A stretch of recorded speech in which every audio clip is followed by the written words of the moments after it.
قاہرہ سے 1.5 میل دور، جہاں ایک طرف ریت کے ٹیلے اور باقی ہر طرف صحرا ریت کے سمندر کی مانند افق تک پھیلا ہوا تھا، انسانوں کے سمندر تلے دب گیا تھا۔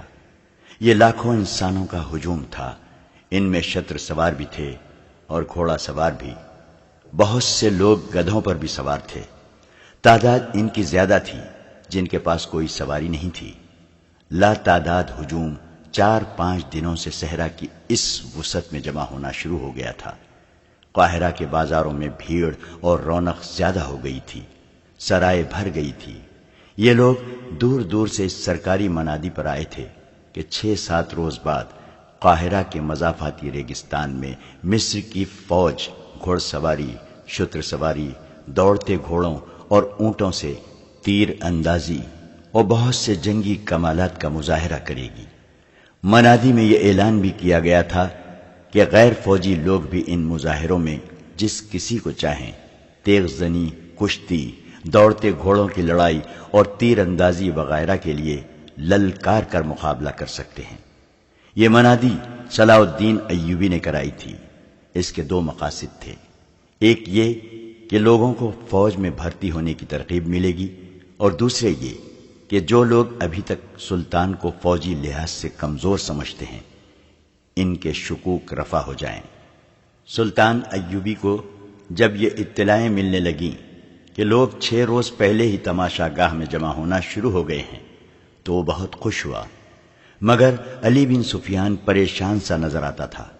اس نے سلطان کے آگے اس پریشانی کا اظہار کر بھی دیا تھا۔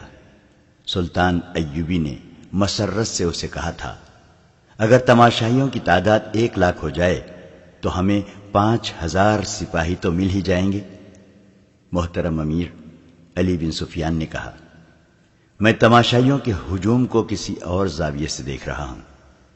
میرے اندازے کے مطابق اگر تماشائیوں کی تعداد 1 لاکھ ہوئی تو اس میں 1000 جاسوس ہوں گے۔ دیہات سے عورتیں بھی آ رہی ہیں، ان میں زیادہ تر سوڈانی ہیں۔ ان میں اکثر کا رنگ اتنا گورا ہے کہ عیسائی عورت ان میں چھپ سکتی ہے۔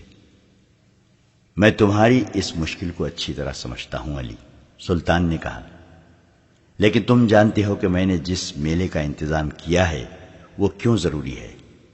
تم اپنے محکومے کو اور زیادہ ہوشیار کر دو۔ جی، میں اس کے حق میں ہوں، علی بن سفیان نے کہا۔ یہ میلہ بہت ہی ضروری ہے۔ میں نے اپنی پریشانی آپ کو پریشان کرنے کے لیے نہیں بتائی، صرف یہ اطلاع پیش کی ہے کہ یہ میلہ اپنے ساتھ کیا خطرہ لا رہا ہے۔ قاہرہ میں عارضی خہبے خانے کھل گئے ہیں جو ساری رات شائقین سے بھرے رہتے ہیں۔ تماشائیوں میں سے بعض نے شہر کے باہر خیمے نصب کر لیے ہیں۔ میرے گروہ نے مجھے اطلاع دی ہے کہ ان میں بھی قمار بازوں اور عصمت فروشوں کے خیمے موجود ہیں۔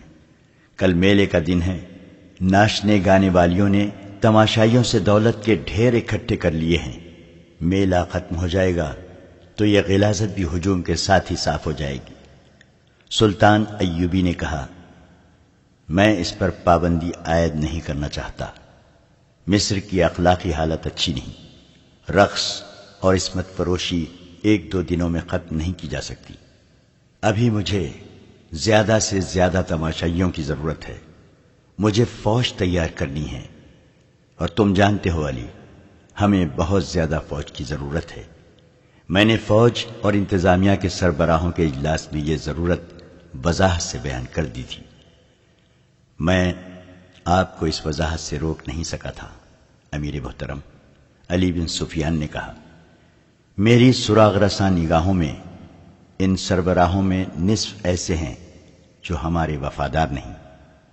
آپ اچھی طرح جانتے ہیں کہ ان میں کچھ ایسے ہیں جو آپ کو اس گدی پر نہیں دیکھنا چاہتے، اور باقی جو ہیں ان کی دلچسپیاں سوڈانیوں کے ساتھ ہیں۔ میں نے ان میں سے ہر ایک کے پیچھے 1 آدمی چھوڑ رکھا ہے۔ میرے آدمی مجھے ان کی سرگرمیوں سے آگاہ کرتے رہتے ہیں۔ کسی کی کوئی خطرناک سرگرمی سامنے آئی ہے؟ سلطان ایوبی نے پوچھا۔ نہیں، علی بن سفیان نے جواب دیا، سوائے اس کے کہ یہ لوگ اپنی حیثیت اور رتبوں کو فراموش کر کے راتوں کو مشکوک خیموں میں اور ان مکانوں میں جاتے ہیں جو عارضی قہبے خانے اور رقص گاہیں بن گئے ہیں۔ دو نے تو ناچنے والی لڑکیوں کو گھروں میں بھی بلا لیا ہے۔ ان سے زیادہ میرا دماغ ان دو بادبانی کشتیوں پر گھوم رہا ہے جو 10 روز گزرے بحر روم کے ساحل کے ساتھ دیکھی گئی تھی۔ ان میں کیا خاص بات تھی؟ سلطان ایوبی نے پوچھا۔ اس وقت تک بحر روم کے ساحل سے فوج کو واپس بلا لیا گیا تھا۔ وہاں ڈھکی چھپی جگہوں پر 2 فوجی سمندر پر نظر رکھنے کے لیے بٹھا دیے گئے تھے۔ علی بن سفیان نے ماہی گیروں اور صحرائی خانہ بدوشوں کے لباس میں ساحل پر انٹیلیجنس کے چند آدمی مقرر کر دیے تھے۔ یہ اہتمام ایک تو اس لیے کیا گیا تھا کہ صلیبی اچانک حملہ نہ کریں، اور دوسرے اس لیے کہ ادھر سے صلیبیوں کے جاسوس نہ آ سکیں۔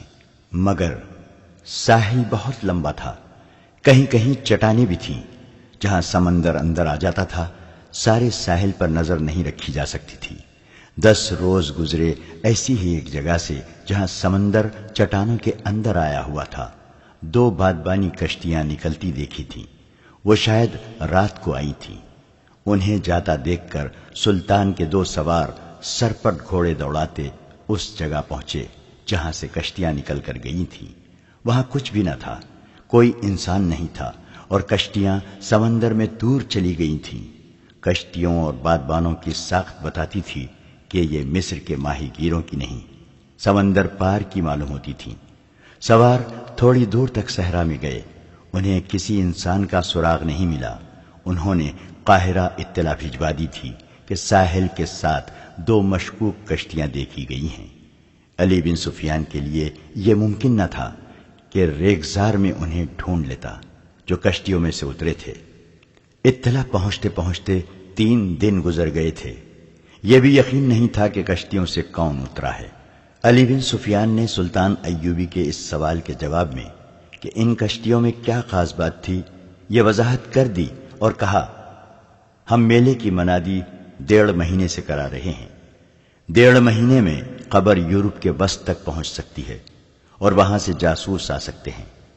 مجھے یقین کی حد تک شک ہے کہ تماشائیوں کے ساتھ صلیبیوں کے جاسوس میلے میں آ گئے ہیں۔ قاہرہ میں اس وقت لڑکیاں عارضی طور پر نہیں مستقل طور پر فروخت ہو رہی ہیں۔ سلطان سمجھتے ہیں کہ ان کے خریدار معمولی حیثیت کے لوگ نہیں ہو سکتے۔ ان خریداروں میں قاہرہ کے تاجر، ہماری انتظامیہ اور فوج کے سربراہ اور نامی گرامی بردہ فروش شامل ہیں۔ بکنے والی لڑکیوں میں صلیبیوں کی جاسوس لڑکیاں ہو سکتی ہیں اور یقیناً ہوں گی۔ سلطان ایوبی ان اطلاعوں سے پریشان نہ ہوا۔ بحر روم میں صلیبیوں کو شکست دیے تقریباً 1 سال گزر گیا تھا۔ علی بن سفیان نے سمندر پار جاسوسی کا انتظام کر رکھا تھا جو مضبوط اور 100% قابل اعتماد نہیں تھا۔ تاہم یہ اطلاع مل گئی تھی کہ صلیبیوں نے مصر میں جاسوس اور تقریب کار بھیج رکھے ہیں۔ ابھی یہ معلوم نہیں ہو سکا تھا کہ مصر کے متعلق ان کے منصوبے کیا ہیں۔ بغداد اور دمشق سے آنے والی اطلاعوں سے پتہ چلا تھا کہ صلیبیوں نے زیادہ تر دباؤ ادھر ہی رکھا ہوا ہے۔ وہاں خصوصاً شام میں وہ مسلمان عمرہ کو عیاشیوں اور شراب میں ڈبوتے چلے جا رہے تھے۔ سلطان نور الدین زنگی کی موجودگی میں صلیبی ابھی براہ راست ٹکر لینے کی جرت نہیں کر رہے تھے۔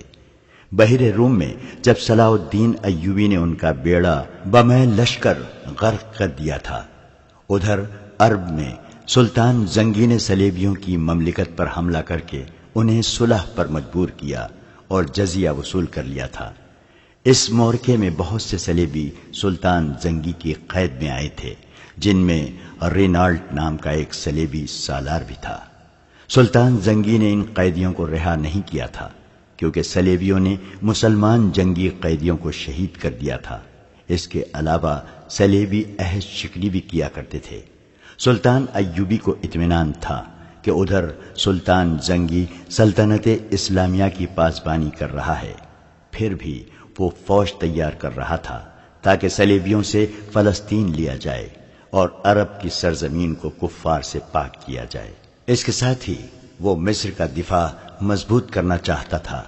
بیک وقت حملے اور دفاع کے لیے بے شمار فوج کی ضرورت تھی۔ مصر میں بھرتی کی رفتار سلطان ایوبی کے عزائم کے مطابق سست تھی۔ اس کی ایک وجہ یہ تھی کہ سوڈانیوں کی جو فوج توڑ دی گئی تھی، اس کے کماندار اور عہدیدار دیہات میں سلطان ایوبی کے خلاف پروپیگنڈا کرتے پھر رہے تھے۔ اس فوج میں سے تھوڑی سی تعداد سلطان کی فوج میں وفاداری کا حلف اٹھا کر شامل ہو گئی تھی۔ کچھ فوج مصر سے تیار کر لی گئی تھی اور کچھ سلطان زنگی نے بھیج دی تھی۔ مصر کے لوگوں نے ابھی یہ فوج نہیں دیکھی تھی، نہ ہی انہوں نے سلطان ایوبی کو دیکھا تھا۔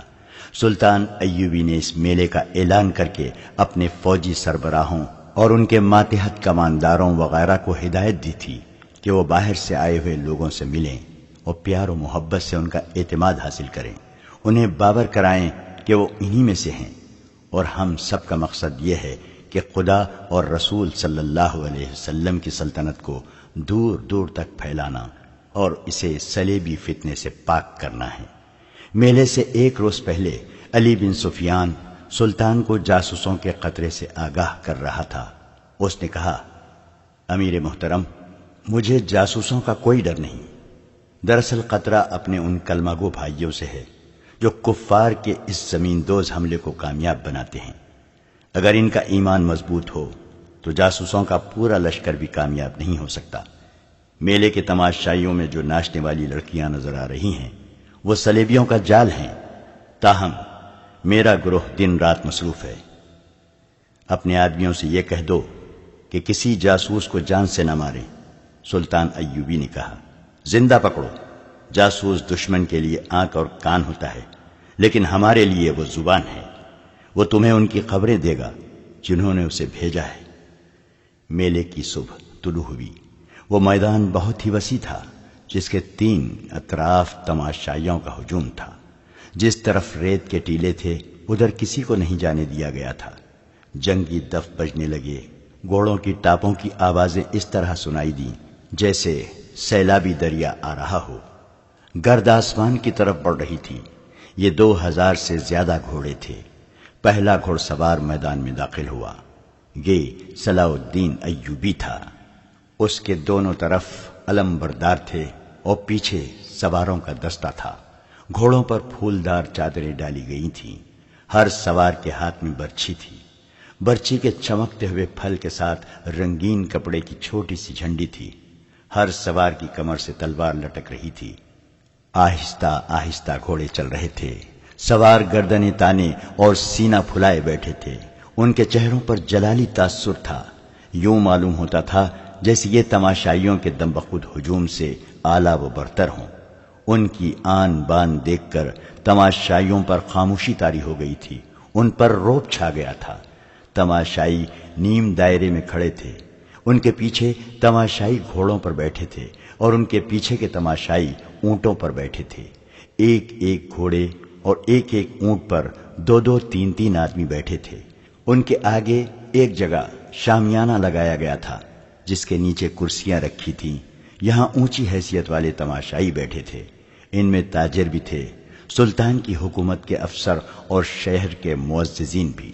ان میں قاہرہ کی مسجدوں کے امام بھی بیٹھے تھے۔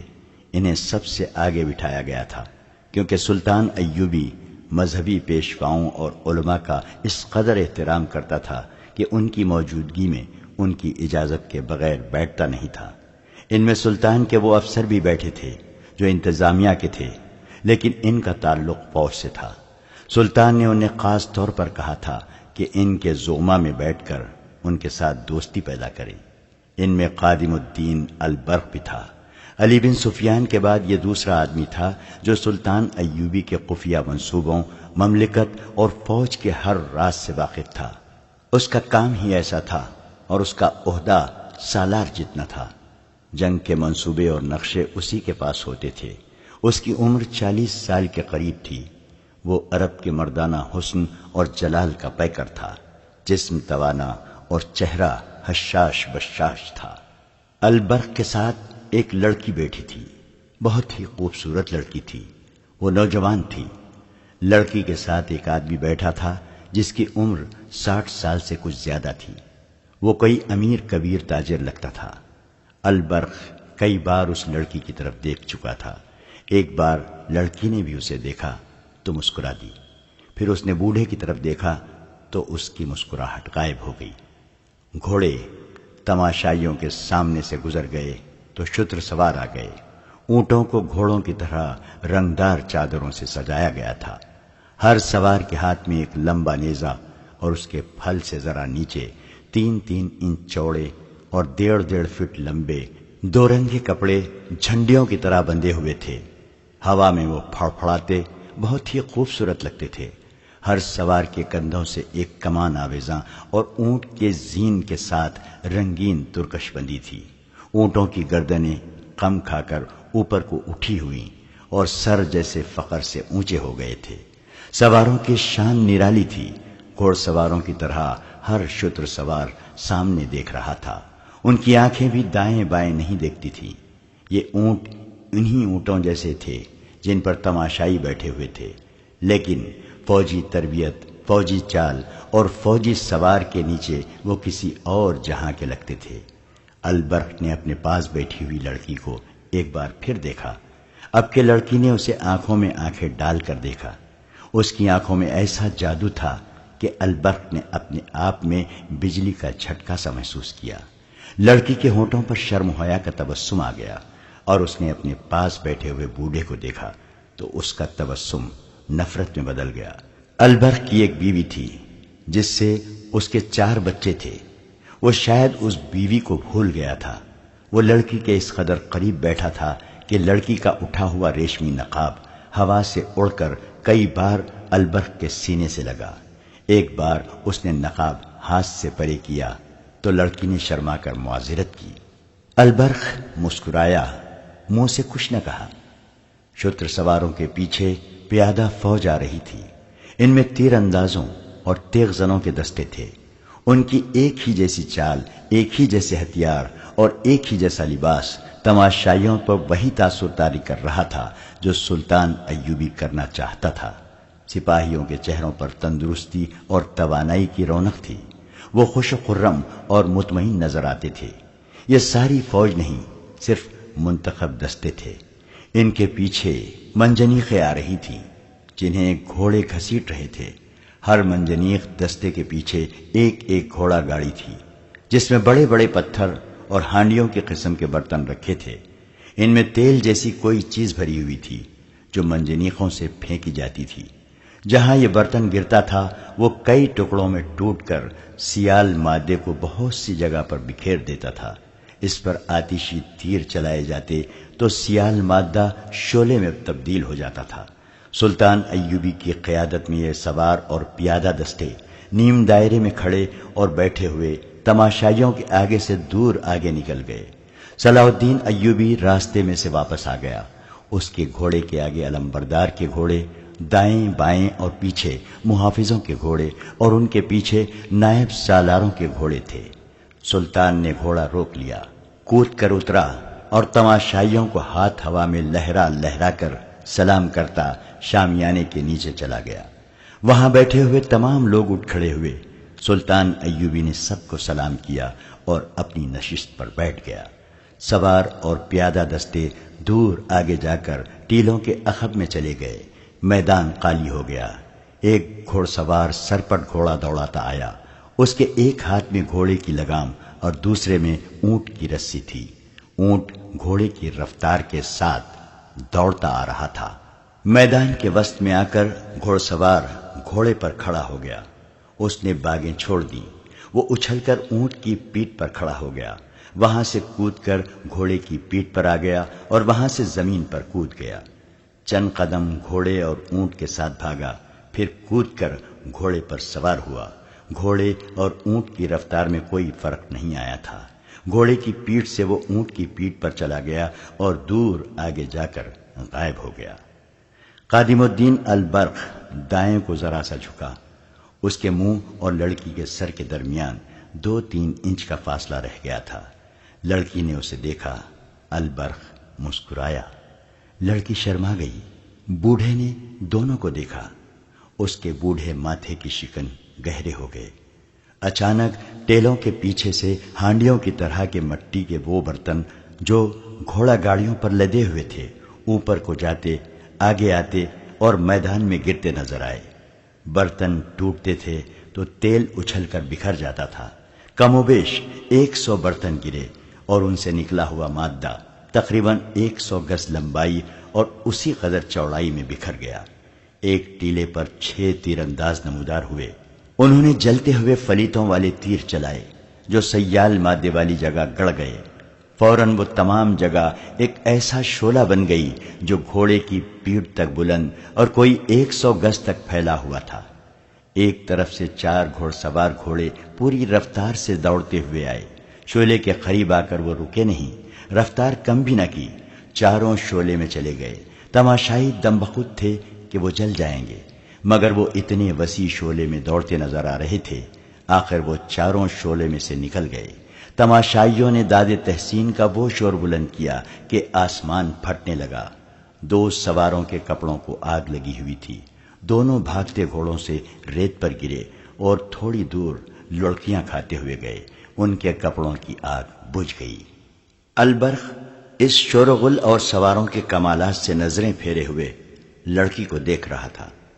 لڑکی اس کی طرف دیکھتی اور ذرا سا مسکرا کر بوڑھے کو دیکھنے لگتی۔ بوڑھا اٹھ کر جانے کیوں چلا گیا۔ لڑکی اسے جاتا دیکھتی رہی۔ البرخ کو معلوم تھا کہ لڑکی بوڑھے کے ساتھ آئی ہے۔ اس نے لڑکی سے پوچھا، تمہارے والد صاحب کہاں چلے گئے ہیں؟ یہ میرا باپ نہیں، لڑکی نے جواب دیا، میرا خاوند ہے۔ خاوند؟ البرخ نے حیرت سے پوچھا، کیا یہ شادی تمہارے والدین نے کرائی ہے؟ اس نے مجھے خریدا ہے، لڑکی نے اداس لہجے میں کہا۔ وہ کہاں گیا ہے؟ البرخ نے پوچھا۔ ناراض ہو کر چلا گیا ہے، لڑکی نے جواب دیا۔ اسے شک ہو گیا ہے کہ میں آپ کو دلچسپی سے دیکھتی ہوں۔ کیا تم واقعی مجھے دلچسپی سے دیکھتی ہو؟ البرخ نے رومانی انداز سے پوچھا۔ لڑکی کے ہونٹوں پر شرمیلی سی مسکراہٹ آ گئی۔ دھیمی سی آواز میں بولی، میں اس بوڑھے سے تنگ آ گئی ہوں۔ اگر کسی نے مجھے اس سے نجات نہ دلائی تو میں خودکشی کر لوں گی۔ میدان میں سوار اور پیادہ فوجی حیران کن کرتب دکھا رہے تھے اور حرب و ضرب کے مظاہرے کر رہے تھے۔ تماشائیوں نے جنگی مظاہرے پہلے کبھی نہیں دیکھے تھے۔ انہوں نے صرف سوڈانی فوج دیکھی تھی جو خزانے کے لیے سفید ہاتھی بنی ہوئی تھی۔ اس کے کماندار بادشاہوں کی طرح باہر نکلتے تھے۔ ان کے ساتھ اگر فوج کا دستہ ہو تو وہ دیہات کے لیے مصیبت بن جاتے تھے۔ مویشی تک کھول کر لے جاتے تھے۔ کسی کے پاس اچھی نسل کا اونٹ گھوڑا دیکھیے تو زبردستی لے جاتے تھے۔ لوگوں کے دل میں یہ بات بیٹھ گئی تھی کہ فوج رعایا پر ظلم و تشدد کرنے کے لیے رکھی جاتی ہے، لیکن سلطان کی فوج بہت مختلف تھی۔ ایک تو وہ دستے تھے جو مظاہرے میں شریک تھے، باقی فوج کو سلطان کی ہدایت کے مطابق تماشائیوں میں پھیلا دیا گیا تاکہ وہ لوگوں کے ساتھ گھل مل کر ان پر یہ تاثر پیدا کریں کہ فوجی ان کے بھائی ہیں اور انہی میں سے ہیں۔ بدتمیزی یا بد اخلاقی کرنے والے فوجی کے لیے بڑی سخت سزا مقرر کی گئی تھی۔ خادم الدین البرخ جو سلطان ایوبی کی جنگی مشاورتی محکمے کا سربراہ اور رازداں تھا، سلطان کی ہدایات اور میلے کے شور و غل سے بالکل ہی لا تعلق ہو گیا تھا۔ لڑکی ایک جادو بن کر اس کے عقل پر غالب آ گئی تھی۔ اس نے لڑکی میں دلچسپی کا اظہار کیا، اسے لڑکی نے قبول کر لیا تھا۔ اس سے دونوں کے لیے سہولت پیدا ہو گئی۔ البرخ نے کہیں ملنے کو کہا تو لڑکی نے جواب دیا کہ وہ خریدی ہوئی لونڈی ہے اور اس بوڑھے نے اسے قید میں رکھا ہوا ہے، وہ اس پر ہر وقت نظر رکھتا ہے۔ لڑکی نے یہ بھی بتایا کہ بوڑھے کے گھر 4 بیویاں ہیں۔ البرخ نے اپنے رتبے کو فراموش کر دیا۔ عشق باز نوجوان کی طرح اس نے ملاقات کی وہ جگہ بتانی شروع کر دی جہاں آوارہ آدمیوں کے سوا کوئی نہیں جاتا تھا۔ ان جگہوں میں ایک جگہ لڑکی کو پسند آ گئی۔ یہ شہر سے باہر قدیم زمانے کا کوئی کھنڈر تھا۔ البرخ نے لڑکی سے یہ وعدہ بھی کیا کہ وہ اسے بوڑھے سے آزاد کرانے کی کوشش کرے گا۔ تیسری رات البرخ گھر سے نکلا۔ وہ حاکموں کی شان سے گھر سے نکلا کرتا تھا، مگر اس رات وہ چوروں کی طرح باہر نکلا۔ ادھر ادھر دیکھا اور ایک طرف میں چل پڑا۔ قاہرہ پر سکوت طاری تھا۔ فوجی میلے ختم ہوئے 2 دن گزر گئے تھے۔ باہر سے آئے ہوئے تماشائی جا چکے تھے۔ سرکاری حکم کے تحت عارضی قہبہ خانے اٹھا دیے گئے تھے۔ علی بن سفیان کا محکمہ اب یہ سراغ لگاتا پھر رہا تھا کہ باہر سے آئی ہوئی کتنی لڑکیاں اور کتنے مشکوک لوگ شہر یا مضافات یا دیہات میں رہ گئے ہیں۔ میلے کا مقصد پورا ہو گیا تھا۔ 2 ہی دنوں میں 4000 جوان فوج میں بھرتی ہو گئے تھے اور مزید بھرتی کی توقع تھی۔ البرخ شہر سے نکل گیا اور اس نے اس کھنڈر کا رخ کیا جہاں لڑکی کو آنا تھا۔ صحرائی گیدڑوں کے سوا زمین و آسمان گہری نیند سو گئے تھے۔ لڑکی نے البرخ سے کہا تھا کہ وہ بوڑھے کی قیدی ہے اور وہ اس پر ہر وقت نظر رکھتا ہے۔ پھر بھی البرخ اس امید پر جا رہا تھا کہ لڑکی ضرور آئے گی۔ ممکنہ خطروں سے نمٹنے کے لیے اس کے پاس ایک خنجر تھا۔ عورت ایسا جادو ہے کہ جس پر طاری ہو جائے وہ کسی کی پرواہ نہیں کیا کرتا۔ عقل و دانش اس کا ساتھ چھوڑ جاتے ہیں۔ البرخ پختہ عمر کا آدمی تھا مگر وہ نادان نوجوان بن گیا تھا۔ ایسے اندھیرے میں کھنڈر کے قریب ایک تاریک سایہ سر سے پاؤں تک لبادے میں لپٹا ہوا نظر آیا اور کھنڈر کے کھڑے سیاہ بھوت میں جذب ہو گیا۔ تو پھر وہ تیز تیز چلتا کھنڈر میں پہنچ گیا۔ گری ہوئی دیوار کے شگاف سے وہ اندر آ گیا۔ آگے اندھیرا کمرہ تھا۔ چھت میں بڑی زور سے کوئی بہت بڑا پرندہ پھڑپڑایا۔ البرخ نے ہوا کے تیز جھونکے محسوس کیے اور اچانک اس کے منہ پر تھپڑ پڑا۔ اس کے ساتھ ہی اسے چی چی کی آوازیں سنائی دینے لگیں۔ وہ جان گیا کہ یہ بڑے چمگادڑ ہیں جن کے پنجے اس کا منہ لوچ ڈالیں گے۔ وہ بیٹھ گیا اور پاؤں پر سرکتا کمرے سے نکل گیا۔ کمرہ اڑتے چمگادڑوں سے بھر گیا تھا۔ آگے صحن تھا جس کے ارد گرد گول برآمدہ تھا۔ البرخ نے یہ بھی نہ سوچا کہ ایک خریدی ہوئی قیدی لڑکی جس پر ہر وقت نظر رکھی جاتی ہے اس ہیبت ناک کھنڈر میں کیسے آئے گی، مگر برآمدے میں کسی کے قدموں کی دبی دبی آہٹ نے اسے بتا دیا کہ یہاں کوئی موجود ہے۔ اس نے کمر سے خنجر نکال کر ہاتھ میں لے لیا۔ اس کے سر پر چمگادڑ اڑ رہے تھے۔ پھڑ پھڑانے کی آوازیں ڈراؤنی تھیں۔ البرخ نے آہستہ سے پکارا، آصفہ۔ لڑکی نے اسے اپنا نام بتا دیا تھا اور میلے میں یہ بھی بتا دیا تھا کہ وہ کس طرح فروخت ہوئی ہے۔ آپ آ گئے؟ اسے آصفہ کی آواز سنائی دی۔ وہ برآمدے میں سے دوڑتی آئی اور البرخ کے ساتھ چپک گئی۔ کہنے لگی، آپ کی خاطر جان کو خطرے میں ڈال کر آئی ہوں۔ مجھے جلدی واپس جانا ہے۔ بوڑھے کو شراب میں نیند کا سفوف پلا آئی ہوں۔ وہ جاگ نہ اٹھے۔ کیا تم اسے شراب میں زہر نہیں پلا سکتی؟ البرخ نے پوچھا۔ میں نے کبھی قتل نہیں کیا، آصفہ نے کہا۔ میں نے تو کبھی یہ بھی نہیں سوچا تھا کہ اس طرح کسی غیر مرد سے ملنے اس ڈراؤنے کھنڈر میں آؤں گی۔ البرخ نے اسے بازوؤں میں جکڑ لیا۔ اچانک ان کے پیچھے برآمدہ روشن ہو گیا۔ جس کمرے میں سے البرخ گزر کر آیا تھا اس میں سے 2 مشعلیں نکلیں۔ یہ لکڑیوں کے سروں پر تیل میں بھیگے ہوئے کپڑے لپیٹ کر بنائی گئی تھیں۔ ان کے شعلے خاصے بڑے تھے۔ البرخ نے آصفہ کو اپنے پیچھے کر لیا۔ اس کے ہاتھ میں خنجر تھا۔ یہ کھنڈر میں رہنے والی بدروہیں تھیں یا لڑکی کے تعاقب میں اس کا خاوند آ گیا تھا؟ البرخ ابھی سوچ ہی رہا تھا کہ ایک آواز گرجی، دونوں کو قتل کر دو۔ مشعلیں قریب آئیں تو ان کے ناشتے شعلوں میں البرخ اور آصفہ کو 4 آدمی نظر آئے۔ ایک کے ہاتھ میں برچھی اور 3 کے پاس تلواریں تھیں۔ انہوں نے مشعلیں زمین میں گاڑ دیں۔ کھنڈر کا صحن روشن ہو گیا۔ چاروں آدمی البرخ کے گرد بھوکے بھیڑیوں کی طرح آہستہ آہستہ چکر میں چلنے لگے۔ آصفہ اس کے پیچھے تھی۔ برآمدے میں سے ایک اور آواز آئی، مل گئے، زندہ نہ چھوڑنا۔ یہ لڑکی کے بوڑھے خاوند کی آواز تھی۔ آصفہ البرخ کے عقب سے آگے آ گئی۔ اس نے حقارت اور غصے سے بوڑھے سے کہا، آگے آؤ اور مجھے قتل کر دو۔ میں تم پر لعنت بھیجتی ہوں۔ میں اپنی مرضی سے یہاں آئی ہوں۔ چاروں مسلح آدمی ان کے گرد کھڑے تھے۔ برچھی والے نے برچھی آہستہ آہستہ آصفہ کی طرف کی اور اس کی نوک اس کے پہلو سے لگا کر کہا، مرنے سے پہلے برچھی کی نوک دیکھ لو، لیکن تم سے پہلے یہ شخص تڑپ تڑپ کر تمہارے سامنے مرے گا جس کی خاطر تم یہاں آئی ہو۔ آصفہ نے جھپٹا مار کر برچھی پکڑ لی اور جھٹکا دے کر برچھی چھین لی۔ آصفہ البرق سے الگ ہو گئی اور للکار کر کہا، آؤ آگے آؤ، میں دیکھتی ہوں کہ تم مجھ سے پہلے اس آدمی کو کس طرح قتل کرتے ہو۔ البرق خنجر آگے کیے اس کے سامنے آ گیا۔ لڑکی نے برچھی سے اس پر وار کیا جس سے اس نے برچھی چھیننی تھی۔ وہ آدمی پیچھے کو بھاگا۔ اس کے ساتھیوں نے البرق پر حملہ کرنے کی بجائے صرف پینترے بدلے۔ وہ البرق کو آسانی سے قتل کر سکتے تھے مگر وہ بڑھ کر حملہ نہیں کر رہے تھے۔ آصفہ کی للکار گرج رہی تھی۔ وہ بڑھ کر وار کرتی تھی مگر وار خالی جاتا تھا۔ البرق نے ایک آدمی پر خنجر سے حملہ کیا تو دو آدمی اس کے پیچھے آئے۔ آصفہ ایک ہی جست میں اس کے پیچھے ہو گئی۔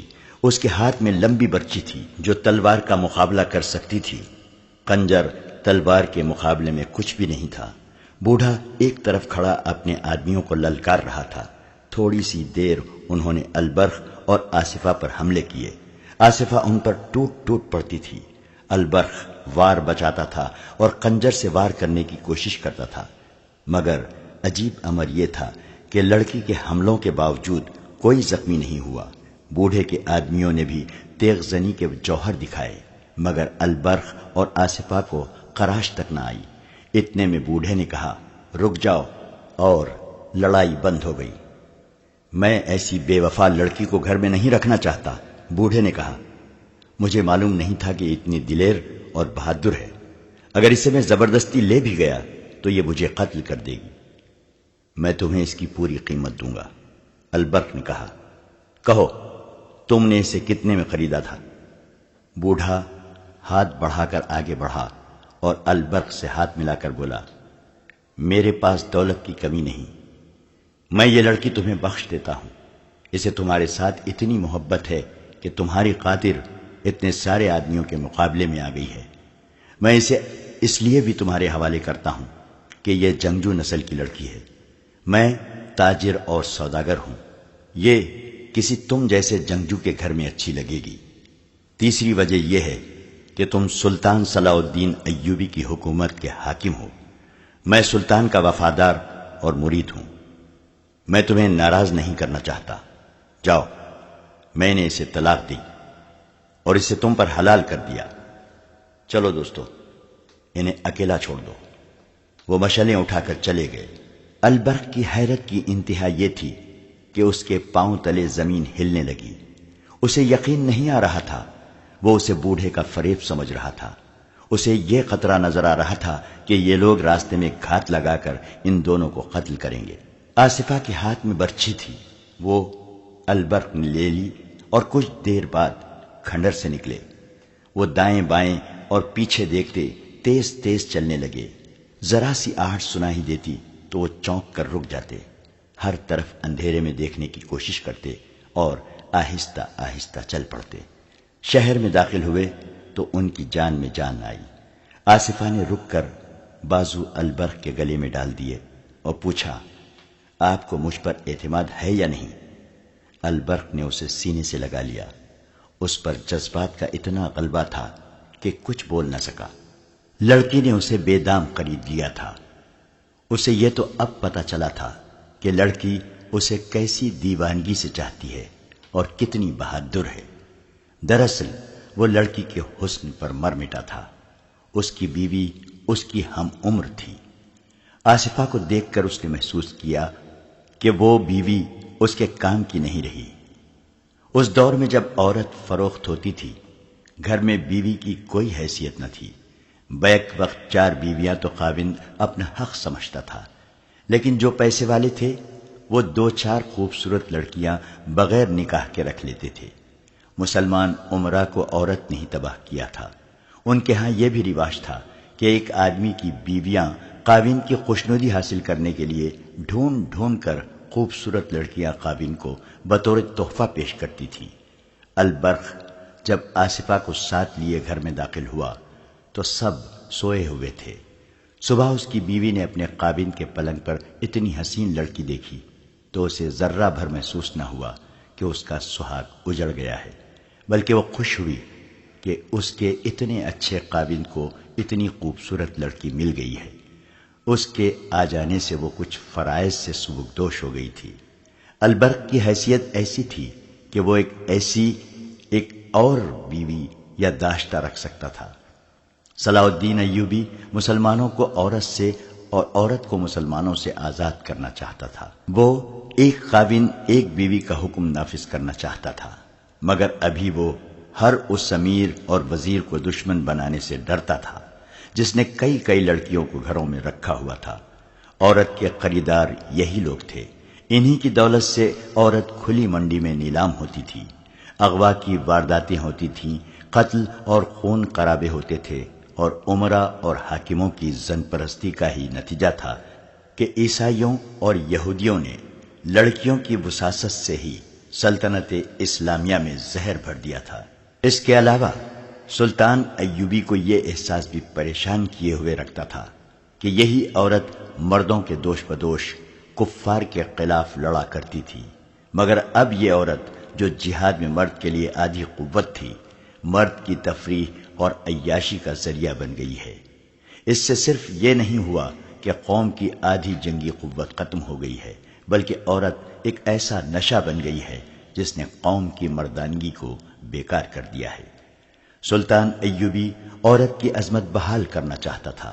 اس نے ایک منصوبہ تیار کر رکھا تھا جس کے تحت وہ غیر شادی شدہ لڑکیوں کو باقاعدہ فوج میں بھرتی کرنا چاہتا تھا۔ اسی کے تحت حرم بھی خالی کرنے تھے، مگر ایسے احکام وہ اسی صورت نافذ کر سکتا تھا کہ سلطنت کی خلافت یا امارت اس کے ہاتھ میں آ جائے۔ یہ مہم بڑی دشوار تھی۔ اس کے دشمنوں میں اپنوں کی تعداد زیادہ تھی، اور وہ جانتا تھا کہ قوم میں ایمان فروشوں کی تعداد بڑھتی جا رہی ہے۔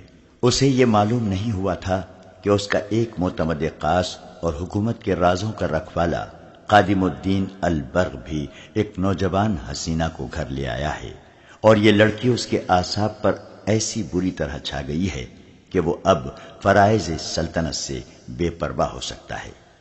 فوجی میلے میں مصر کے لوگ سلطان ایوبی کی فوجی طاقت سے مرعوب نہیں ہوئے، بلکہ اسے اسلامی اور مصری فوج سمجھ کر اس سے متاثر ہوئے تھے۔ سلطان ایوبی تقریریں کرنے والا حاکم نہیں تھا، لیکن اس دن اتنے بڑے اجتماع سے اس نے خطاب کرنا ضروری سمجھا۔ اس نے کہا کہ یہ فوج قوم کی عصمت کی محافظ اور اسلام کی پاسبان ہے۔ اس نے صلیبیوں کے عزائم تفصیل سے بیان کیے اور مصریوں کو بتایا کہ عرب میں مسلمان عمرا اور حاکموں کی طیش پرستی کی وجہ سے صلیبیوں نے وہاں مسلمانوں کا جینا حرام کر رکھا ہے۔ وہ قافلوں کو لوٹ لیتے ہیں، مسلمان لڑکیوں کو اغوا کر کے بے آبرو کرتے، پھر انہیں بیچ ڈالتے ہیں۔ سلطان ایوبی نے لوگوں کو قومی جذبے سے آگاہ کر کے انہیں کہا کہ وہ فوج میں بھرتی ہو کر اپنی بیٹیوں کی عصمت اور اسلام کی عظمت کی پاسبانی کریں۔ سلطان کی تقریر میں جوش تھا اور ایسا تاثر کہ تماشائیوں کے دلوں میں ہلچل مچ گئی، اور اسی روز جوان آدمی فوج میں بھرتی ہونے لگے۔ 10 روز تک بھرتی ہونے والوں کی تعداد 6000 ہو گئی۔ اس میں کم و بیش 1500 جوان اپنے اونٹ ساتھ لائے اور 1000 کے قریب گھوڑوں اور خچروں سمیت آئے۔ سلطان نے انہیں جانوروں کا معاوضہ فوری طور پر ادا کر دیا اور فوج نے ان کی ٹریننگ شروع کر دی۔ میلے کے 3 ماہ بعد سلطان کی فوج میں 3 جرائم کی رفتار بڑھنے لگی: چوری، جوا بازی اور رات کی غیر حاضری۔ یہ جرائم اس سے پہلے بھی ہوتے تھے، لیکن نہ ہونے کے برابر تھے۔ فوجی میلے کے بعد یہ وبا کی صورت اختیار کرنے لگے۔ ان تینوں کی بنیاد جوا بازی تھی۔ چوری کی وارداتیں اسی حد تک محدود تھیں کہ سپاہی کی کوئی ذاتی چیز چرا کر بازار میں بیچ ڈالتا تھا، مگر ایک رات فوج کے 3 گھوڑے غائب ہو گئے۔ سواروں اور سپاہیوں کی تعداد پوری تھی، کوئی بھی غیر حاضر نہیں تھا۔ اگر اس نقصان کو نظر انداز کر دیا جاتا تو اگلی بار 10 گھوڑے چوری ہو جاتے۔ اعلی حکام تک رپورٹ پہنچی۔ انہوں نے نوجوانوں کو سزا سے ڈرایا، خدا سے ڈرایا، مگر یہ تینوں جرائم بڑھتے گئے۔ ایک رات ایک سپاہی پکڑا گیا۔ وہ کہیں سے کیمپ میں آ رہا تھا۔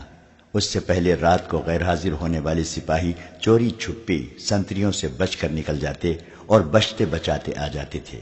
لیکن یہ سپاہی لڑکھڑاتا آ رہا تھا۔ سنتری نے اسے دیکھ لیا اور اسے پکارا۔ سپاہی رک گیا اور گر پڑا۔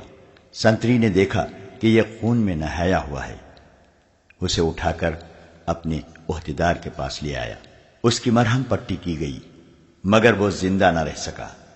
مرنے سے پہلے اس نے بتایا تھا کہ وہ اپنے ایک ساتھی سپاہی کو قتل کر آیا ہے۔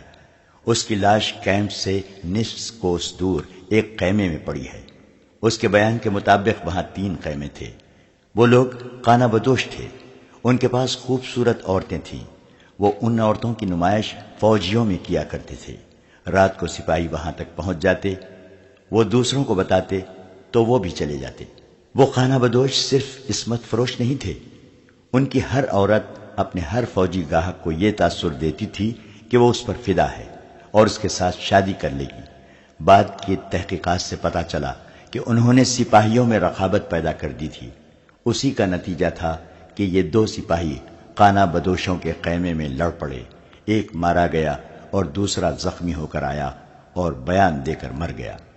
دوسرے سپاہی کی لاش لانے کے لیے آدمی روانہ کر دیے گئے، ان کے ساتھ ایک کماندار بھی تھا۔ مرنے والے سپاہی نے راستہ اور جگہ بتا دی تھی۔ وہاں گئے تو دیکھا کہ سپاہی کی لاش پڑی ہے، خیمے نہیں ہیں۔ وہاں کے نشان بتا رہے تھے کہ یہاں سے خیمے اکھاڑے گئے ہیں۔ رات کے وقت ان کی تلاش ممکن نہیں تھی۔ سپاہی کی لاش اٹھا لائے۔ اس حادثے کی رپورٹ سلطان ایوبی کو دی گئی اور یہ بھی بتایا گیا کہ فوج میں جرائم بڑھ گئے ہیں اور 3 گھوڑے بھی چوری ہو چکے ہیں۔ سلطان نے علی بن سفیان کو بلا کر کہا کہ وہ سپاہیوں کے بھیس میں اپنے سراغ رساں فوج میں شامل کر کے معلوم کرے کہ یہ جرائم کیوں بڑھ گئے ہیں۔ سلطان نے اس سلسلے میں البرق کو بھی حکم دیا۔ اس کیوں کا جواب شہر کے اندر موجود تھا، جہاں تک علی بن سفیان کے سراغ رسانوں کی رسائی محال تھی۔ یہ ایک بہت بڑا قلعہ نما مکان تھا۔ مصریوں کا ایک کنبہ نہیں بلکہ پورا خاندان اس میں رہتا تھا۔ اس مکان اور مکینوں کو شہر میں عزت حاصل تھی، کیونکہ یہاں خیرات بہت تقسیم ہوتی تھی۔ ناداروں کو یہاں سے مالی مدد ملتی تھی۔ فوجی میلے میں اس خاندان نے سلطان ایوبی کو اشرفیوں کی 2 تھیلیاں فوج کے لیے پیش کی تھی۔ یہ سوداگر خاندان تھا۔ مصر میں سلطان ایوبی کے آنے سے پہلے یہ مکان سوڈانی فوج کے بڑے رتبے والوں اور انتظامیہ کے حاکموں کی مہمان گاہ بنا رہا تھا۔ سوڈانیوں کو سلطان ایوبی نے آ کر ختم کر دیا تو اس خاندان کی وفاداریاں حکومت کے ساتھ رہیں اور یہ سلطان ایوبی کا وفادار ہو گیا۔ جس روز سلطان ایوبی نے البرق اور علی بن سفیان کو حکم دیا کہ وہ فوج میں جرائم کی وبا کی وجوہات معلوم کریں، اس سے اگلی رات اس مکان کے ایک کمرے میں 10-12 آدمی بیٹھے تھے۔ شراب کا دور چل رہا تھا۔ کمرے میں ایک بوڑھا آدمی داخل ہوا، اسے دیکھ کر سب اٹھ کھڑے ہوئے۔ اس کے ساتھ ایک بڑی خوبصورت لڑکی تھی جس کا آدھا چہرہ نقاب میں تھا۔ کمرے میں داخل ہوتے ہی دروازہ بند کر دیا گیا اور لڑکی نے نقاب اٹھا دیا۔ وہ بوڑھے کے ساتھ بیٹھ گئی۔ کل امیر مصر تک اطلاع پہنچ گئی ہے کہ فوج میں جوے بازی اور بدکاری بڑھ گئی ہے۔ بوڑھے نے کہا، ہماری آج کی یہ نشست بہت اہم ہے۔ امیر نے سپاہیوں کے بھیس میں فوج میں سراغ رساں شامل کرنے کا حکم دے دیا ہے۔ ہمیں ان سراغ رسانوں کو ناکام کرنا ہے۔ تازہ اطلاع بڑی ہی امید افزا ہے۔ 2 مصری سپاہیوں نے ایک عورت پر لڑ کر ایک دوسرے کو قتل کر دیا ہے۔ یہ ہماری کامیابی کی ابتدا ہے۔ 3 مہینوں میں صرف ایک مسلمان سپاہی نے دوسرے کو قتل کیا اور خود بھی قتل ہوا۔ ایک آدمی نے بوڑھے کی بات کاٹ کر کہا، کامیابی کی یہ رفتار بہت سست ہے۔ کامیابی ہم اسے کہیں گے جب ایوبی کا کوئی نائب سالار اپنے سالار کو قتل کر دے گا۔ میں تو کامیابی اسے کہوں گا جب کوئی سالار یا نائب سالار صلاح الدین ایوبی کو قتل کر دے گا۔ بوڑھے نے کہا، مجھے معلوم ہے کہ 1000 سپاہی قتل ہو جائیں تو بھی کوئی فرق نہیں پڑتا۔ ہمارا مطمع نظر ایوبی کا قتل ہے۔ آپ سب کو پچھلے سال کے دونوں واقعات یاد ہوں گے۔ ساحل پر سلطان ایوبی پر تیر چلایا گیا، وہ قطع گیا۔ روم سے آدمی آئے، وہ ایسے ناکام ہوئے کہ سب کے سب مارے گئے اور ایک بدبخت مسلمان ہو گیا۔ اس سے کیا ظاہر ہوتا ہے؟ یہی کہ سلطان کو قتل کرنا اتنا آسان نہیں جتنا آپ لوگ سمجھتے ہیں۔ یہ بھی ہو سکتا ہے کہ ایوبی قتل ہو جائے تو اس کا جانشین اس سے زیادہ سخت اور کٹر مسلمان ثابت ہو۔ اس لیے یہ طریقہ زیادہ بہتر ہے کہ اس کی فوجوں کو اس خوبصورت تباہی کے راستے پر ڈال دو جس پر سلیب کے ستاروں نے بغداد اور دمشق کے مسلمان عمرا اور حاکموں کو ڈال دیا ہے۔ سلیب کے پرستاروں اور سوڈانیوں کو شکست کھائے 1 سال گزر گیا ہے۔ ایک نے کہا، اس 1 سال میں آپ نے کیا کیا ہے؟ محترم، آپ بڑا لمبا راستہ اختیار کر رہے ہیں۔ 2 آدمیوں کا قتل بے حد لازمی ہے، ایک صلاح الدین ایوبی، دوسرا علی بن سفیان۔ اگر علی بن سفیان کو ختم کر دیا جائے تو ایوبی اندھا اور بہرا ہو جائے۔ ایک اور نے کہا، میں نے وہ آنکھیں حاصل کر لی ہیں جو سلطان ایوبی کے سینے کے ہر ایک راز کو دیکھ سکتی ہیں۔ بوڑھے نے کہا، اور اس لڑکی کی پیٹھ پر ہاتھ رکھا جو اس کے ساتھ آئی تھی۔ بوڑھے نے کہا، یہ ہیں وہ آنکھیں، دیکھ لو ان آنکھوں میں کیا جادو ہے۔ تم سب نے صلاح الدین ایوبی کے ایک حاکم قادم الدین البرق کا نام سنا ہوگا، تم میں سے بعض نے اسے دیکھا بھی ہوگا۔ صرف 2 آدمی ہیں جو صلاح الدین ایوبی کے سینے میں دیکھ سکتے ہیں، ایک علی اور دوسرا البرق۔ علی بن سفیان کو قتل کرنا حماقت ہوگی۔ میں نے جس طرح البرق پر قبضہ کر لیا ہے اسی طرح علی پر بھی کر لوں گا۔ البرق آپ کے قبضے میں آ چکا ہے؟ ایک نے پوچھا۔ ہاں، بوڑھے نے لڑکی کے ریشمی بالوں کو ہاتھ سے چھیڑ کر کہا، میں نے اسے ان زنجیروں میں جکڑ لیا ہے۔ میں نے آج آپ سب کو چند اور باتیں بتانے کے علاوہ یہ ایک خوشخبری بھی سنانے کے لیے بلایا ہے کہ ہمیں جلدی برخاست ہونا ہے، کیونکہ ہم سب کا ایک ہی جگہ اکٹھا ہونا ٹھیک نہیں۔ اس لڑکی کو تم سب شاید جانتے ہو، مجھے بالکل امید نہیں تھی کہ یہ اتنی استادی سے یہ ڈرامہ کھیل لے گی۔ اس کی عمر دیکھیے، پختہ نہیں ہے۔ میں پورا 1 سال ایسے موقع کی تلاش میں مارا مارا پھرتا رہا کہ علی بن سفیان یا البرق کو یا دونوں کو پھانس سکوں۔ میں ان سے ملا کبھی نہیں، کیونکہ میں ان کی شناخت میں نہیں آنا چاہتا تھا۔ فوجی حکام کو سلطان شہریوں سے دور رکھتا ہے۔ آخر اس نے فوجی میلے کا اعلان کر دیا اور مجھے پتا چل گیا کہ اس نے اپنے فوجی کمانداروں، سالاروں اور عہدیداروں سے کہا ہے کہ میلے میں وہ شہریوں میں بیٹھیں اور ان سے باتیں کریں اور ان پر اپنا رعب نہیں بلکہ اعتماد پیدا کریں۔ مجھے علی بن سفیان کہیں نظر نہیں آیا۔ اس لڑکی کو میں ساتھ لے گیا تھا۔ البرق نظر آ گیا، اس کے ساتھ 2 کرسیاں خالی تھیں۔ میں نے لڑکی کو اس کے بازو بٹھا دیا۔ اسے میں 8 مہینوں سے استادی طریقے سکھا رہا تھا۔ مجھے اپنا بوڑھا خاوند اور اپنے آپ کو خریدی ہوئی مظلوم لڑکی بتا کر اس نے البرق جیسے مومن کو اپنی خوبصورتی میں گرفتار کر لیا۔ ملاقات کا وقت اور جگہ طے کر لی۔ میں نے اسے بتایا کہ اسے کھنڈر میں کیا ناٹک کھیلنا ہے۔ لڑکی کھنڈر میں چلی گئی۔ میں 4 آدمیوں کے ساتھ وہاں موجود تھا۔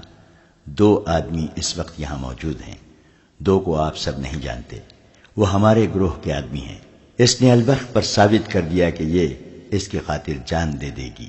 ہمارے 4 ساتھیوں نے البرق پر اور اس پر تلواروں سے حملے کیے۔ اس نے برچی کے وار کیے۔ یہ ناٹک اس قدر حقیقی معلوم ہوتا تھا کہ البرق کو شک تک نہ ہوا۔ کم وقت کے دماغ میں یہ بھی نہ آئی کہ تلواروں کے اور برچی کے اتنے وار ہوئے مگر کوئی زخمی تک نہ ہوا۔ میں نے یہ کہہ کر یہ کھیل ختم کیا کہ یہ لڑکی کسی بہادر کے ہاں ہی اچھی لگتی ہے۔ میں نے اسے خوشی کا اظہار کرتے ہوئے البرق کے حوالے کر دیا۔ میں نے اسے اپنا نام آصفہ بتا رکھا ہے۔ لڑکی نے کہا، میں حیران ہوں کہ اتنی پختہ عمر کا حاکم اتنی آسانی سے میرے جال میں پھنس گیا ہے۔ میں نے اسے شراب کا عادی بنا دیا ہے۔ اس نے کبھی نہیں پی تھی۔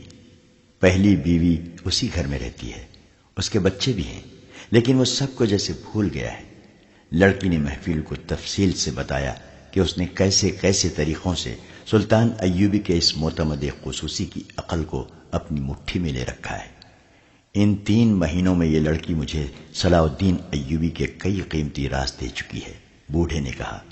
سلطان ایوبی بہت زیادہ فوج تیار کر رہا ہے، اس میں سے وہ آدھی مصر میں رکھے گا اور باقی نصف کو اپنی کمان میں عیسائی بادشاہوں کے خلاف لڑانے کے لیے لے جائے گا۔ اس کی نظر یروشلم پر بھی ہے، لیکن البرخ سے اس لڑکی نے جو راز لیے ہیں وہ یہ ہیں کہ سلطان سب سے پہلے اپنے مسلمان حکمرانوں اور قلعے داروں کو متحد کرے گا۔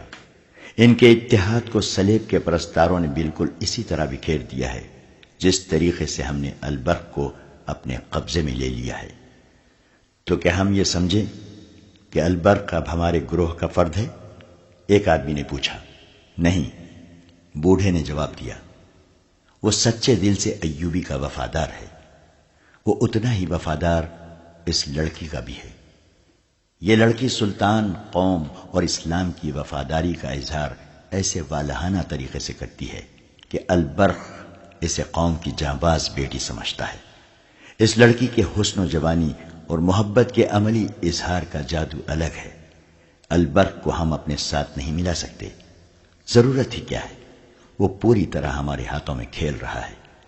سلطان ایوبی اور کیا کرنا چاہتا ہے؟ اس گروہ کے ایک رکن نے پوچھا۔ اس کے ذہن میں سلطنت اسلامیہ ہے، بوڑھے نے کہا۔ وہ صلیب کی سلطنت میں اسلام کا جھنڈا گاڑنے کا منصوبہ بنا چکا ہے۔ ہمارے ان جاسوسوں کو جو سمندر پار سے آئے ہیں، ایوبی نے گرفتار اور بیکار کرنے کے لیے علی بن سفیان کی نگرانی میں ایک بہت بڑا گروہ تیار کیا ہے۔ البرخ سے حاصل کی ہوئی اطلاعات کے مطابق اس نے جابازوں کی ایک الگ فوج تیار کی ہے جسے وہ صلیبی ملکوں میں بھیج کر جاسوسی اور تباہی کرائے گا۔ اس فوج کی ٹریننگ شروع ہو چکی ہے۔ صلاح الدین ایوبی کے منصوبے بہت خطرناک ہیں۔ انہی کو عملی جامہ پہنانے کے لیے اس نے فوجی میلے کا ڈھونگ رچایا اور 6-7 ہزار جوان بھرتی کر لیے ہیں۔ لوگ ابھی تک بھرتی ہو رہے ہیں۔ بھرتی ہونے والوں میں سوڈانی بھی ہیں۔ مجھے اوپر سے جو ہدایات ملی ہیں وہ یہ ہیں کہ ایوبی کی فوج میں بدکاری کے بیج بونے ہیں۔ اس کا طریقہ یہ ہے کہ ان کے دلوں میں عورت اور جوا داخل کر دو۔ بوڑھے نے بتایا کہ اس نے فوجی میلے کے فوراً بعد اپنے آدمی بھرتی کرا دیے تھے۔ انہوں نے بڑی خوبی سے فوج میں جوا شروع کرا دیا ہے۔ جوا اور عورت ایسی چیزیں ہیں جو انسان کو چوری اور قتل تک لے جاتی ہیں۔ اس نے دوسرا طریقہ یہ بتایا کہ عصمت فروش عورتوں کو ٹریننگ دے کر فوجی کیمپوں کے ارد گرد چھوڑ دیا گیا ہے، جو یہ ظاہر نہیں ہونے دیتی کہ وہ پیشاور ہیں۔ انہوں نے سلطان کے فوجیوں کو بدی کے راستے پر ڈالنے کے ساتھ ساتھ ان میں رقابت بھی پیدا کر دی ہے۔ بوڑھے نے کہا، اس کی کامیابی پرسوں سامنے آئی ہے۔ 2 سپاہی ایک عورت کے خیمے میں بیک وقت پہنچ گئے۔ دونوں لڑ پڑے اور ایک دوسرے کو بری طرح زخمی کر دیا۔ ایک تو خیمے میں ہی مر گیا اور دوسرے کے متعلق پتہ چلا کہ کیمپ میں جا کر مر گیا۔ یہ رپورٹ سلطان ایوبی تک پہنچ گئی ہے۔ اس نے علی بن سفیان اور البرخ کو حکم دیا ہے کہ فوجوں میں اپنے سراغ رسانوں کو بھیج کر معلوم کریں کہ جوا بازی، چوری چکاری اور بدکاری کیوں بڑھتی جا رہی ہے۔ لہذا آپ سب ان تمام عورتوں سے جو اسی کام میں مصروف ہیں کہہ دیں کہ کیمپوں کے قریب نہ جائیں۔ اسی مجلس میں یہ بھی بتایا گیا کہ آصفہ، جس کا اصلی نام کچھ اور تھا، 5ویں چھٹی رات اس بوڑھے کو اطلاعیں دینے جاتی ہیں جو وہ البرخ سے حاصل کرتی ہے۔ جس رات اسے باہر نکلنا ہوتا ہے وہ البرخ کو شراب میں خاص صفوف کھول کر پلا دیتی ہے۔ اس کے اثر سے صبح تک اس کی آنکھ نہیں کھل سکتی۔ مجلس میں یہ انکشاف بھی ہوا کہ مصر کے شہروں اور قصبوں میں خفیہ قہبہ خانے اور قمار خانے قائم کر دیے گئے ہیں۔ ان کے اثرات امید افزا ہیں۔ تربیت یافتہ عورتیں اچھے اچھے گھرانوں کے نوجوانوں کو بدکاری کے راستے پر ڈالتی جا رہی ہیں۔ اب کوشش یہ کی جائے گی کہ مسلمان لڑکیوں میں بھی بے حیائی کا رجحان پیدا کیا جائے۔ یہ محفل جو جاسوسوں کا ایک خفیہ اجلاس تھا، برخاست ہوئی۔ وہ سب اکٹھے باہر نہ نکلے۔ ایک آدمی باہر جاتا تھا، 10-15 منٹ بعد دوسرا آدمی نکلتا تھا۔ بوڑھا بھی چلا گیا تھا، صرف آصفہ اور ایک آدمی رہ گیا۔ آصفہ نے نقاب میں چہرہ چھپایا اور اس آدمی کے ساتھ نکل گئی۔ البرق نے آصفہ کو ایک راز بنا کے رکھا ہوا تھا۔ اس نے ابھی کسی کو نہیں بتایا تھا کہ اس نے دوسری شادی کر لی ہے۔ دوسری شادی معیوب نہیں تھی، لیکن وہ ڈرتا تھا کہ دوست مزاح کریں گے کہ اتنا عرصہ ایک بیوی کے ساتھ گزار کر 40 سال کی عمر میں نوجوان لڑکی کے ساتھ شادی کر لی، مگر یہ بھید چھپ نہ سکا۔ علی بن سفیان نے شہر میں اور فوجی کیمپوں کے ارد گرد اپنے جاسوس پھیلا رکھے تھے۔ اسے یہ اطلاعیں مل رہی تھی فوجی میلے کے بعد شہر میں بھی جوا اور بدکاری بڑھ رہی ہے۔ ایک روز ایک سراغ رسا نے علی بن سفیان کو یہ رپورٹ دی کہ گزشتہ 3 مہینوں میں اس نے 4 بار دیکھا ہے کہ قادم الدین البرق کے گھر سے رات اس وقت جب سب سو جاتے ہیں ایک عورت سیاہ لبادے میں لپٹی ہوئی نکلتی ہے۔ وہ تھوڑی دور جاتی ہے تو ایک آدمی اس کے ساتھ ہو جاتا ہے۔ سراغ رسا نے بتایا کہ 2 بار اس نے یہیں تک دیکھا۔ تیسری بار اس نے اس عورت کا پیچھا کیا۔ وہ اس آدمی کے ساتھ ایک مکان میں چلی گئی، وہاں سے کچھ دیر بعد نکلی اور اس آدمی کے ساتھ واپس چلی گئی۔ اس سراغ رسا نے بتایا کہ اس نے اس عورت کو گزشتہ رات گھر سے نکلتے ایک آدمی کے ساتھ جاتے دیکھا تو تعقب کیا۔ وہ اسی مکان میں داخل ہو گئی۔ ذرا سی دیر بعد وہ ایک آدمی کے ساتھ مکان سے نکلی۔ وہ دونوں شہر کے ایک بہت بڑے مکان میں داخل ہو گئے۔ سراغ رساں مکان سے دور دور رہا۔ بہت سا وقت گزر جانے کے بعد اس مکان سے ایک ایک کر کے 11 آدمی نکلے۔ آخر میں یہ عورت ایک آدمی کے ساتھ نکلی۔ سراغ رساں اندھیرے سے فائدہ اٹھاتے ہوئے ان کے تعقب میں گیا۔ البرق کے مکان سے کچھ دور آدمی ایک اور طرف چلا گیا اور عورت البرق کے مکان میں داخل ہو گئی۔ سراغ رساں البرق جیسے حاکم کے گھر کے متعلق کوئی بات کہنے کی جرت نہیں کر سکتا تھا، لیکن علی بن سفیان کی ہدایات اور احکام بڑے ہی سخت تھے۔ اس نے اپنے جاسوسوں، مخبروں اور سراغ رسانوں سے کہہ رکھا تھا کہ وہ سلطان ایوبی کی کسی حرکت کو شک سے دیکھے تو بھی اسے بتائیں۔ وہ کسی کے رتبے کا لحاظ نہ کریں۔ جہاں انہیں کسی قسم کا شک ہو، خواہ کتنا ہی معمولی کیوں نہ ہو، وہ علی بن سفیان کو تفصیل سے بتائیں۔ یہ سبق جاسوسی کی ٹریننگ میں شامل تھا کہ جاسوسی کی کامیابی کا دار و مدار ایسی ہی حرکتوں اور باتوں سے ہوتا ہے جنہیں بے معنی سمجھ کر نظر انداز کر دیا جاتا ہے۔ اس سراغ رسا نے 4 مرتبہ جو مشاہدہ کیا تھا وہ علی بن سفیان کے لیے اہم تھا۔ وہ البرق کی بیوی کو اچھی طرح جانتا تھا۔ وہ ایسی عورت نہیں تھی کہ راتوں کو کسی غیر مرد کے ساتھ باہر جائے۔ البرق کی کوئی بیٹی جوان بھی نہیں تھی۔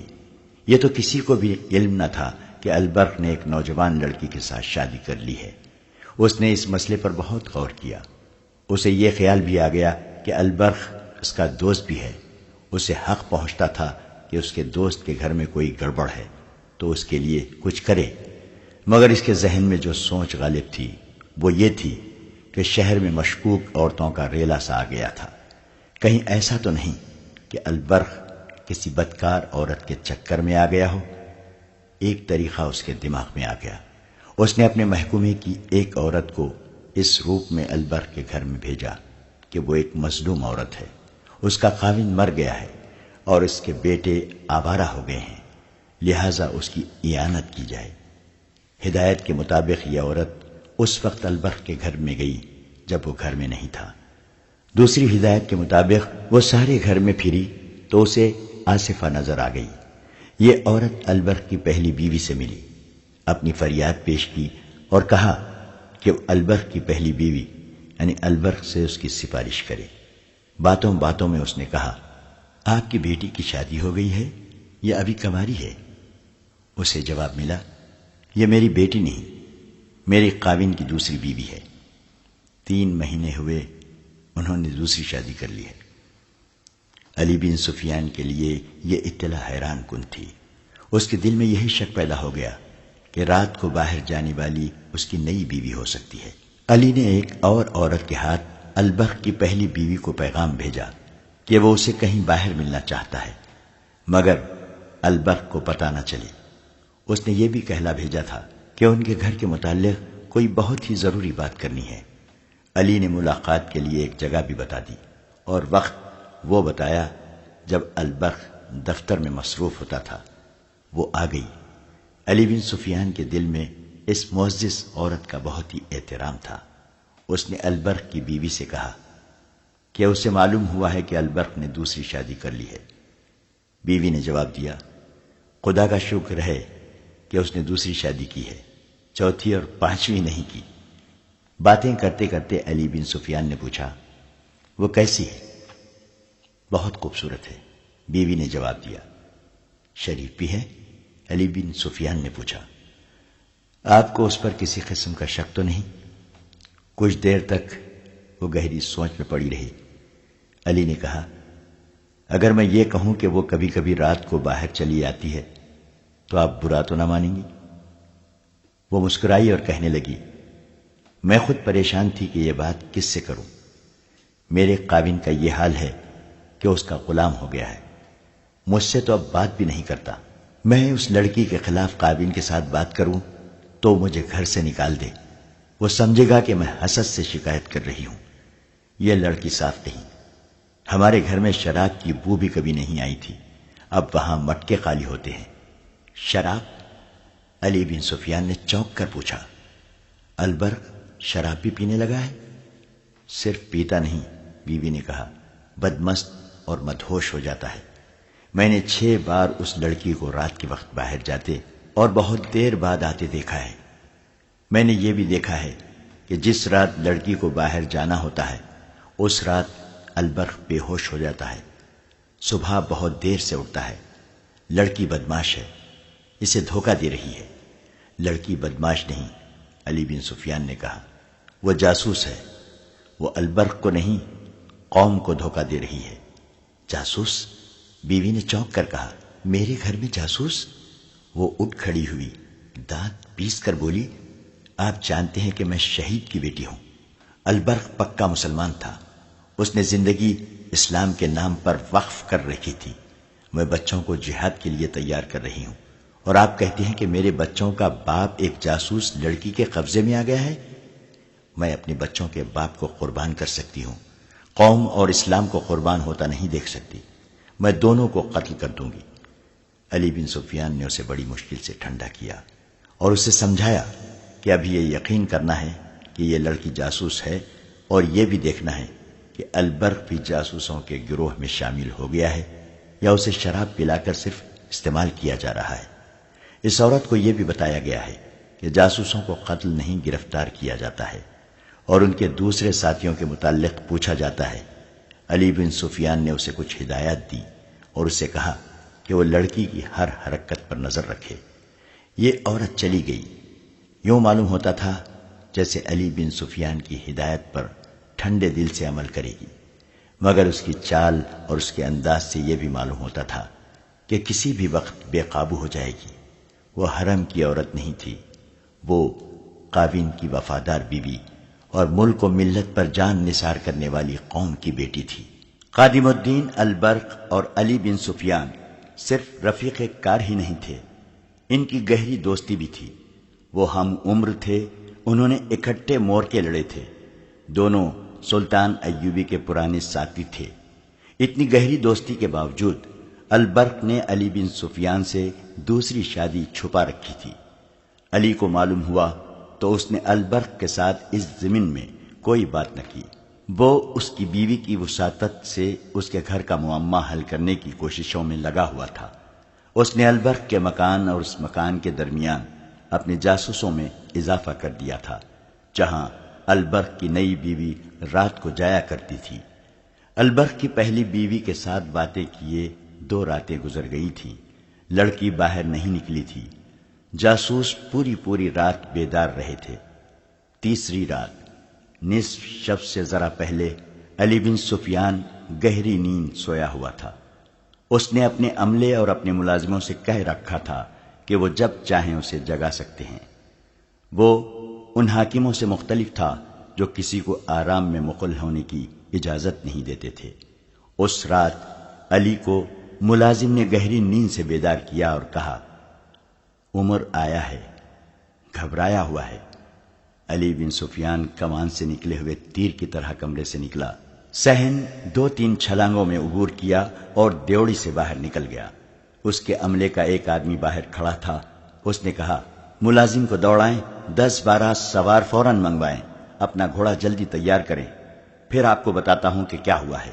علی بن سفیان نے ملازم کو 14 مسلح سوار اور اپنا گھوڑا اور تلوار لانے کو دوڑایا اور عمر سے پوچھا، کہو کیا بات ہے؟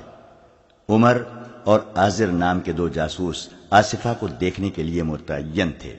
علی بن سفیان نے انہیں حکم دے رکھا تھا کہ لڑکی گھر سے نکل کر کہیں جائے تو اسے فوراً اطلاع دی جائے۔ عمر بڑی خطرناک اطلاع لے کر آیا تھا۔ اس نے بتایا کہ تھوڑی دیر گزری، البرق کے گھر سے سیاہ چادر میں سر سے پاؤں تک لپٹی ہوئی ایک عورت نکلی۔ 50-60 گز آگے گئی تو البرق کے گھر سے اسی لباس میں ایک اور عورت نکلی۔ وہ بہت تیز تیز اگلی عورت کے پیچھے چلی گئی۔ جب اس سے ذرا دور رہ گئی تو اگلی عورت رک گئی۔ دونوں جاسوس چھپے ہوئے تھے، انہیں کوئی نہ دیکھ سکا۔ وہ تعاقب بھی چھپ کر کرتے تھے۔ دونوں عورتوں میں نہ جانے کیا بات ہوئی، ان میں سے ایک نے تالی بجائی۔ کہیں قریب سے ایک آدمی نکلا، اس نے بعد میں آنے والی عورت کو پکڑنا چاہا۔ عورت نے اس پر کسی ہتھیار کا وار کیا جو اندھیرے میں نظر نہیں آتا تھا۔ اس آدمی نے بھی اس پر ہتھیار سے وار کیا۔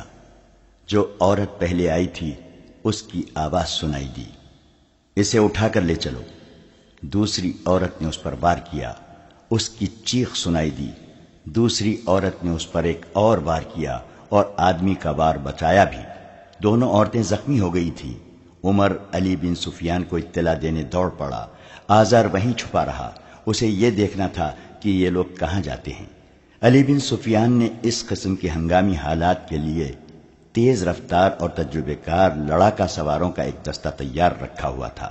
یہ سوار اپنے گھوڑوں کے قریب سوتے تھے، زینے اور ہتھیار ان کے پاس رہتے تھے۔ انہیں یہ مشق کرائی جاتی تھی کہ رات کے وقت ضرورت پڑنے پر وہ چند منٹوں میں تیار ہو کر ضرورت کی جگہ پہنچیں۔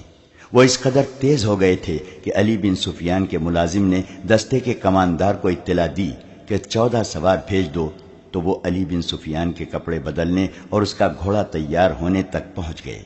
علی بن سفیان کی قیادت اور عمر کی رہنمائی میں وہ واردات کی جگہ پہنچے۔ 2 سواروں کے ہاتھوں میں ڈنڈوں کے ساتھ تیل میں بھیگے ہوئے کپڑوں کی مشلیں تھیں۔